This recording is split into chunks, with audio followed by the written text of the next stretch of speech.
Last week I had a meeting with the IMF team, came to Colombo, and they told me that we had overperformed,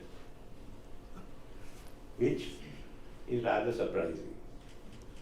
I suppose the crisis affected us all adversely. I need not say how business suffered.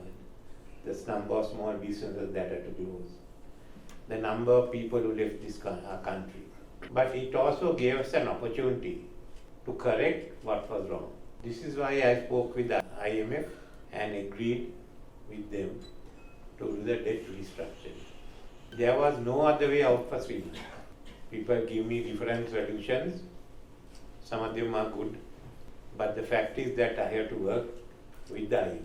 And because the IMF certificate is needed for me to deal with all our creditors.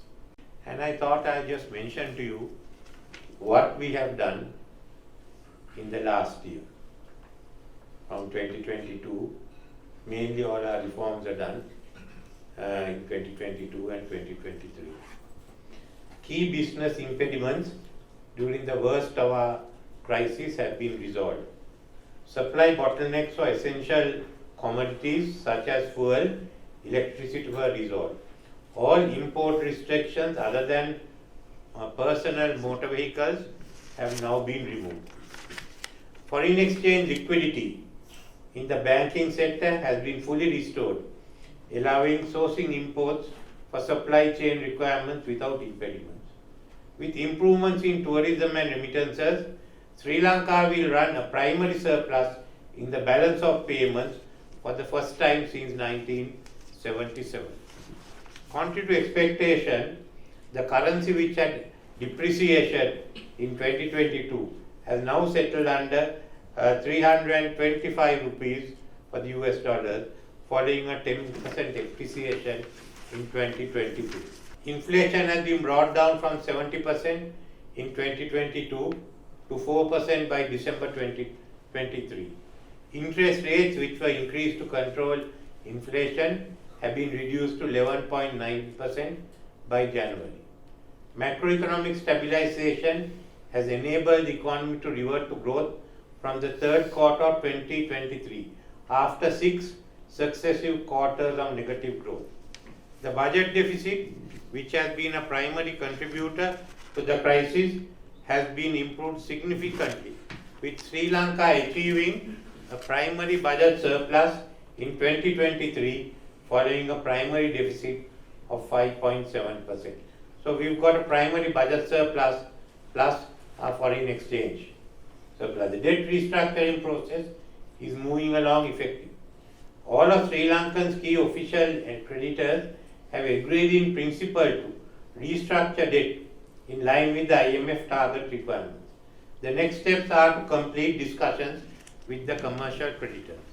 Given all the above positive developments, the IMF approved Sri Lanka's first program review in December 2023, and this paves the way for the economy to shift from stabilization to recovery and growth from 2024. Growth is expected driven by export of goods, services and investments, including FDI. Government is developing access to market for businesses established in Sri Lanka by expanding the network of trade agreements.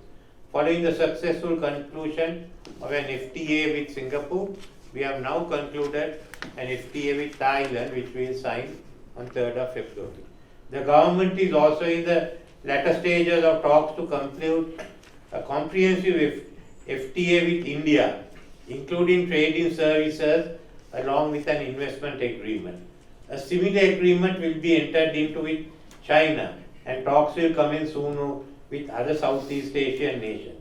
Sri Lanka has also initiated accession to RCEP and is awaiting institutional arrangements for accession to be finalized by RCEP to proceed. Along with deeper integration in Asia, Sri Lanka also has access to GSP+, providing extensive duty-free access to the European markets. Other priority sectors for growth and investment include renewable energy, agriculture modernization, tourism, IT and related sectors and logistics.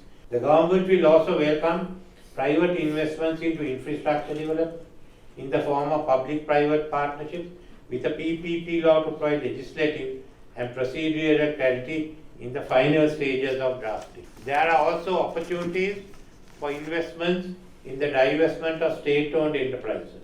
This provides investors access to a mature business in critical sectors such as telecommunications, financial services, transportation services, energy, among others.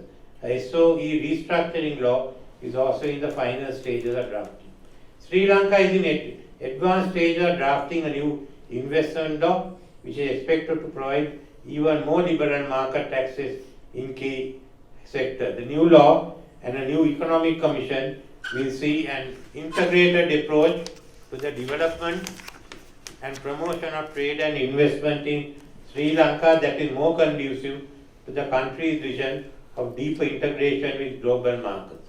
We will also be converting the Port City Commission into a Colombo Financial Zone Commission, which will also handle the offshore economy. Finally, we are also bringing in a National Productivity Commission to ensure the competitiveness of Sri Lanka's economy. So this is the first stage of reforms that we are bringing.